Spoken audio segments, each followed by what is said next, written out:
me voit comme voisin. L'autre, c'était tout le temps des combats. Vous voyez, tout le temps on appelait se chicaner à cause de la parole. Ouais. Et il m'appelait le pasteur.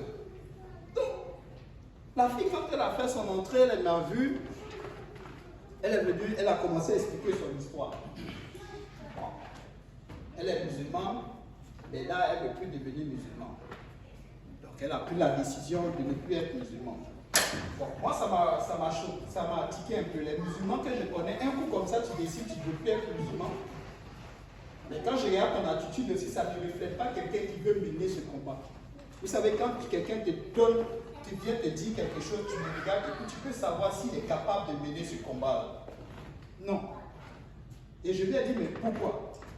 Au fond, c'est parce qu'elle aimait quelqu'un qui n'était pas chrétien et ses parents s'opposaient à ce mariage. Donc elle a décidé de ne plus être musulmane et puis maintenant elle va épouser cette personne. Je dis déjà le raisonnement là, il est déjà faux. C'est déjà pas bon. Sur cette base-là, tu vas échouer. Mais, bon, moi, je peux t'encourager. Viens à mon église, on va parler au pasteur, et puis bon, tu vas peut-être rentrer dans un programme qui va pouvoir t'aider d'abord pour rétablir ton état spirituel. Et puis le reste maintenant va suivre. Elle a dit, ok, elle a compris. Elle est allée, un jour elle est revenue. Oh, frère, c'est plus, tu sais, j'ai trouvé une église, ok. Là, j'ai le prophète tant, et puis maman prophète. Je lui dis, chaque week-end, quand on vient le lundi, frère, c'est plus, j'ai été délivré.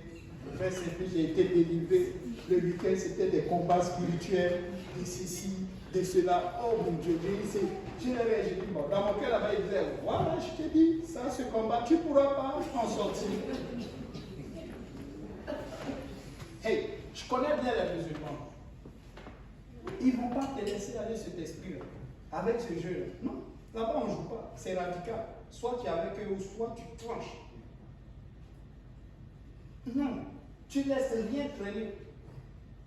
Combat spirituel. C'est là que j'ai compris, c'est là, parce qu'à chaque fois elle venait, elle me parlait un peu de là-bas, elle me parlait un peu de ce qu'il faisait, aller étudier les démons, la démontologie. Elle me parlait un peu de ça. Je dis, non, on n'étudie pas les démons. Tu combats un démon, tu l'étudies. Tu fais quoi? Non.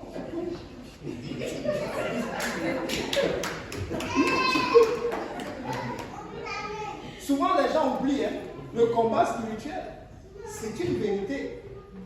Mais les histoires de ramasser les machettes, d'aller se battre, c'est une bonne vérité. C'est vrai. Bon. Mais je vous dis, le combat spirituel se mène tous les jours. Même nous le faisons. Souvent, quand tu décides de faire les choses de Dieu, il y a des choses qui vont te combattre. Il va falloir que tu sois radical. Il va falloir que tu changes d'attitude, de comportement. Vous savez, pour que je sois là aujourd'hui devant vous, j'ai dû prendre des décisions où j'allais en prière et puis le Seigneur te dit, bon, ça, je ne veux plus voir. C'est une décision. Ça aussi, c'est un combat. Parce que les gens vont t'interroger là-dessus. Il va falloir que tu te tiennes ferme. C'est ça aussi le combat. C'est tout ça le combat. Lorsque tu lis ta Bible pour que ton langage change, ça aussi c'est le combat. Ce sont les armes que tu te ramasses sur toi-même pour combattre d'abord l'esprit qui est en toi, l'esprit humain qui est en toi. Mais c'est ça, quand je suis venu au Seigneur, je n'avais pas ce langage. C'était des langages où tout le monde vient. Le langage bouchi, avec les choses du monde. Tu vois, par exemple, une sœur, je ne vais pas l'appeler une sœur. On a une façon d'appeler les filles. Mais c'était ça, mais c'était mon monde, c'était ce que je connaissais. Mais quand tu viens au Seigneur, il y a un nettoyage qui se fait.